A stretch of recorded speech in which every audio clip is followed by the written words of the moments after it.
Kargil Vijay Diwas MPUP school Tutupala.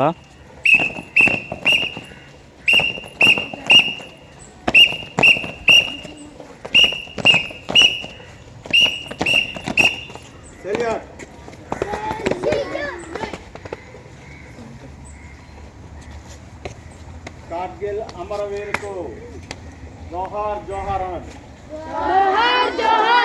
Kargil అమరవీరులకు మన సైన్యానికి జై భారత్, బోలో భారత్ మాతాకి, బోలో భారత్ మాతాకి. మా కార్గిల్ విజయ్ దివస్ జాగ్రత్తగా చూడండి. 1999 సంవత్సరంలో ఇదే రోజు, అంటే ఎంత ఈరోజు జూలై 26. ఎంత ఈరోజు? ఈరోజు మనం పాకిస్తాన్ సైనికుల మీద మనం విజయం సాధించాం. మన సైనికులు కూడా చాలామంది చనిపోయారు. మనం ఈ విజయం సాధించినందుకు గుర్తుగా ప్రతి సంవత్సరం కూడా మనం ఈ కార్గిల్ విజయ్ దివస్ను జరుపుతున్నాం. ఏ దివస్ అది?